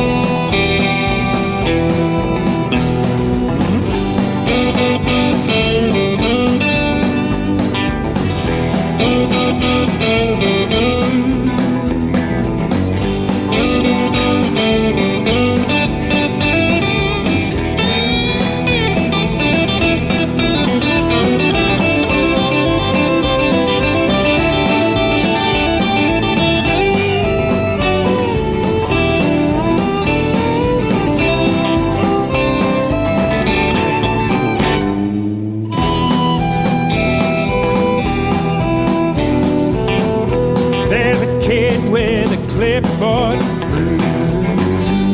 he's just out of school. He tells me that I'm doing wrong, something he could never do. The writing in a textbook ain't no substitute for life. The rules and regulations, they're just dumbing down our minds. And there's nowhere left to hide, and no one's putting up a fight. They're all just waiting round to die on that freedom road.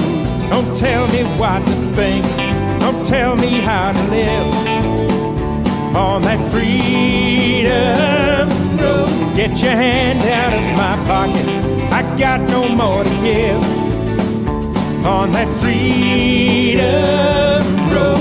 Don't tell me what to think, don't tell me how to live on that freedom road. Get your hand out of my pocket, I got no more to give, I got no more to give.